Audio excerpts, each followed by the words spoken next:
கடமைகள் தினம் முடிஞ்சது. கடல் தினத்துக்கு என்ன பேச போகிறோம்? கடல் பார்த்தீங்கன்னா தமிழ்நாட்டில் நம்ம தமிழ்நாட்டில் மிக நீளமான கடற்கரை வெளிநாட்டில். ஆனால் இந்த கடல் வந்து பல பேருக்கு வந்து ஒரு வேடிக்கை பார்க்கக்கூடிய ஒரு மகிழ்ச்சி தரக்கூடிய ஒரு பொழுதுபோக்கான அம்சமாக பல பேருக்கு இது ஒரு வாழ்வாதாரம்.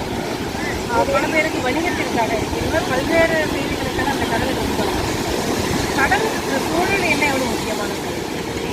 ஒரு ஆறு எங்கே தொடங்குது, நதி எங்கே தொடங்குது, நம்ம எல்லாரும் மலைகள் என்று சொல்லுவோம். ஆனால் உண்மையிலேயே ஒரு மழை தொடங்கக்கூடிய இடம் வந்து கடல். இவ்வளோ பெரிய ஒரு நீர் ஆதாரம் இல்லைன்னு நம்ம. ஆனால் இந்த கடலில் நம்ம எவ்வளோ குப்பைகளையும் கொண்டு போகிறோம். ஆனால் அந்த கடல் எல்லா குப்பைகளையும் அவரால் தெரிவிலும் பண்ண முடியுமா? இந்த மின்சார குப்பைகள் எல்லாம் போகிறது, கால்நடை மாற்றங்கள் போன்ற பல்வேறு செய்திகள் வந்து இந்த கடல் மூலமாக நமக்கு இதெல்லாம் உயிரினங்கள்லாம் அந்த பிளாஸ்டிக் சாப்பிடும்போது நமக்கு ஏற்படுறது. இந்த மாதிரி இதெல்லாம் இந்த நாளில் வந்து நம்ம கடல் நீர் வந்து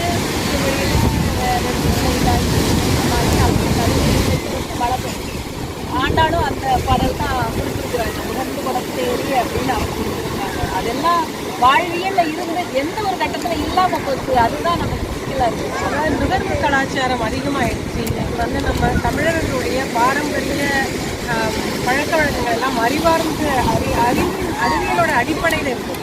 நம்மளுடைய உணவு ஆகட்டும், உடையாகட்டும் எல்லாமே அறிவியல் சார்ந்ததாக தமிழர்களுடைய பண்பாடு இருக்குது. ஆனால் இன்றைக்கி ஒரு நுகர்வு கலாச்சாரம் உள்ளவர்களுக்கு நமக்கே தெரியாமல் நாம் அந்த நுகர்வுகளை செய்ய வேண்டிய கட்டாயத்துக்கு தள்ளப்படுறது. நம்ம வந்து அதீத குப்பைகளை நம்ம உருவாக்குறோம். அந்த குப்பைகளை உருவாக்குறதுனால அதை வந்து வேளாண்மை செய்யறதில்லை. அதுக்கு மேலே வேற ஒரு குரூப் அதை வேளாண்மை செய்யணும் எதுவும் செய்யணும். அது அடுத்ததாக கொண்டு கடலில் கிடைக்கும்.